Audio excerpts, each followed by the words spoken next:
একটা সম্পর্কের অবনতির কারণ হচ্ছে পরস্পরের থেকে দূরে সরে যাওয়া। আর এই দূরত্ব তৈরি হয় মূলত সময় না দেওয়ার কারণে। সম্পর্কে পরস্পরকে পর্যাপ্ত সময় দিলে উভয়ের কেউ কখনো নিজেকে একা মনে করে না। আপনি যখন সম্পর্কে থাকা মানুষটাকে একটু সময় দেবেন, একটু কথা বলবেন, তবেই দেখবেন তার বিষণ্ণতা, তার মন খারাপ, তার একাকিত্ব নিমেষেই উধাও হয়ে যাবে। মানুষ তখনই নিজেকে একা মনে করে যখন সম্পর্কে থাকা মানুষটা তাকে মোটেও সময় দেয় না।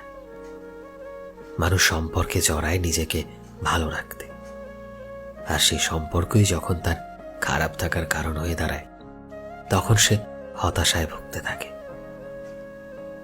সম্পর্কের মানুষটাকে সময় দিলে আপনার সময় নষ্ট হয় না, বরং সম্পর্ক আরো গভীর হয়। আপনি নিজেই যদি উদাসীন থাকেন, সম্পর্কের মানুষটার কেন অসহায় এত সেটা যদি বোঝার চেষ্টা না করেন, তবে সে আপনার সাথে কেন সম্পর্ক রাখতে চাইবে? শুধুমাত্র ভালোবাসে বলে। অবহেলায় অনুভূতি নষ্ট হয়ে গেলে মানুষ আর তখন ভালোবাসা বোঝে না, মুক্তি খোঁজে।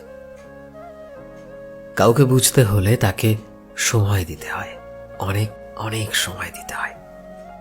কারণ সম্পর্ক শব্দটা ছোট হলেও এর মাহাত্ম্যটা কিন্তু অনেক বড়। তার সাথে অনেক কথা বলতে হয়, তাকে একা লাগতে দিতে হয় না।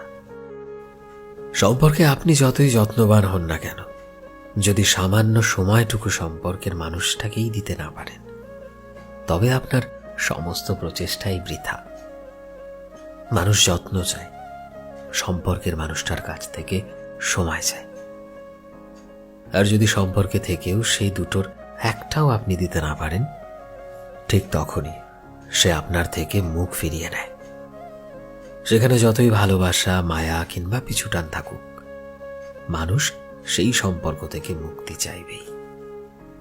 জীবন সুন্দর হয় যদি মানুষটা সঠিক হয়, মানুষটা যদি সত্য হয়, এবং একমাত্র একটা সত্য মানুষ, একটা খাঁটি মানুষ একটা সম্পর্কের সঠিক পরিণতি দিতে পারে। তাই এখন থেকেই সম্পর্কে একটু সময় দিন। সো ফ্রেন্ডস, আমি শোভন ছিলাম তোমাদের সাথে, কলমে বিশ্বজিৎ। ভিডিওটি কেমন লাগলো অবশ্যই কমেন্টে জানিও। এই মুহূর্তে তোমরা যদি আমাদের ফেসবুকে দেখে থাকো তবে প্লিজ আমাদের পেজটিকে ফলো করে দিও। চ্যানেলে নতুন হলে প্লিজ চ্যানেলটিকে সাবস্ক্রাইব করে দিও। আর যারা অলরেডি সাবস্ক্রাইব করেছো তোমাদের সবাইকে অসংখ্য ধন্যবাদ। দেখা হচ্ছে নতুন একটা দিনের নতুন একটা ভিডিওতে। টিল দেন সবাই ভালোবাসায় থেকো এবং সবাইকে ভালোবাসায় রেখো। Thank you.